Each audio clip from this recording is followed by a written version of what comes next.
বংশৰত জ্যেষ্ঠ নাগৰিক আৰু দিব্যাংগ লোকৰ মাজত অভিলাষী সামগ্ৰী বিতৰণ।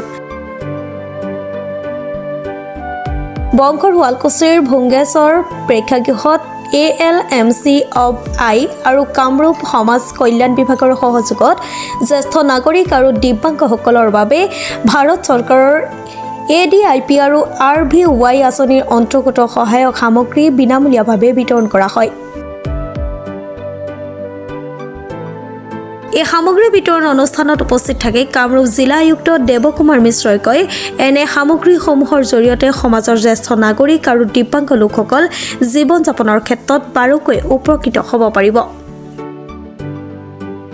এই সামগ্ৰী বিতৰণ অনুষ্ঠানত উপস্থিত থাকে হাজোৰ বিধায়িকা সুমন হৰিপ্ৰিয়া, মুখ্যমন্ত্ৰীৰ বিশেষ কৰ্তব্যৰত বিষয়া হেমন্ত চৌধুৰী, জিলা সমাজ কল্যাণ বিষয়া, বংশৰ শুৱালকুছি শিশু উন্নয়ন প্ৰকল্প বিষয়া ৰশ্মিৰেখা বৰকাকতি, হাজো চক্ৰ বিষয়াৰ লগতে ভালেসংখ্যক অংগনবাদী কৰ্মী, সহায়িকাৰ লগতে দিব্যাংগ একাংশ লোক উপস্থিত থাকে। অসম চৰকাৰৰ সামাজিক ন্যায় আৰু সবলীকৰণ বিভাগৰ দ্বাৰা আৰু আমাৰ প্ৰধানকৈ জিলা সমাজ কল্যাণ বিষয়া কাৰ্যালয়ৰ দ্বাৰা আৰু লগতে এলিমকো সহযোগত এই এক কেম্প আজি ইয়াত অনুষ্ঠিত কৰা হৈছিলে।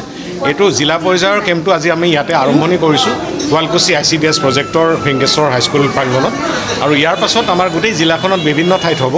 কিন্তু আজি এইটো আটাইতকৈ উল্লেখযোগ্য কেম্প আছিলে আৰু ইয়াতে প্ৰায় এই গোটেই অঞ্চলৰ প্ৰায় 500গৰাকী দিব্যাংগ ব্যক্তিক আমি তেওঁলোকৰ যিটো মানে প্ৰয়োজন অনুসৰে তেওঁলোকৰ বস্তুক আপোনালোকে দেখিছে, তেওঁলোকৰ যিখিনি আমি আৰ্টিফিচিয়েল কিছু লেম দৰকাৰ হ'ব, কাৰোবাক হিয়াৰিং এইড দৰকাৰ হৈছে, কাৰোবাক হুইল চেয়াৰ দৰকাৰ হৈছে, তেওঁলোকৰ প্ৰয়োজন অনুসৰি দিয়াৰ ব্যৱস্থা কৰা হৈছে। আৰু আমি এইটোৱে আশা কৰিছোঁ যে এই কেম্পটো ভৱিষ্যতেও আমাৰ চলি থাকিব। মাত্ৰ এটা কথা আমি বিচাৰিম বা আমি চেষ্টা কৰিছোঁ যে কামৰূপ জিলাত আমি হয়তো এই দিব্যাংগ ব্যক্তিসকলৰ এটা প্ৰপাৰ ডাটাবেছ এটা বনাব চেষ্টা কৰিছোঁ, যাতে আমি অন্ততঃ তৎক্ষণাত যিকোনো মানুহে কেতিয়া তেওঁ কি বেনিফিট পালে আৰু কি দৰকাৰ আছে, প্ৰয়োজন আছে, সেইটো যাতে কৰি ল'ব পাৰোঁ, আৰু যাতে কোনো এজন মানে পাবলগীয়া ব্যক্তি যাতে ইয়াৰ পৰা বঞ্চিত নহয়, সেইটো চোৱাটো আমাৰ খুব প্ৰধান কৰ্তব্য।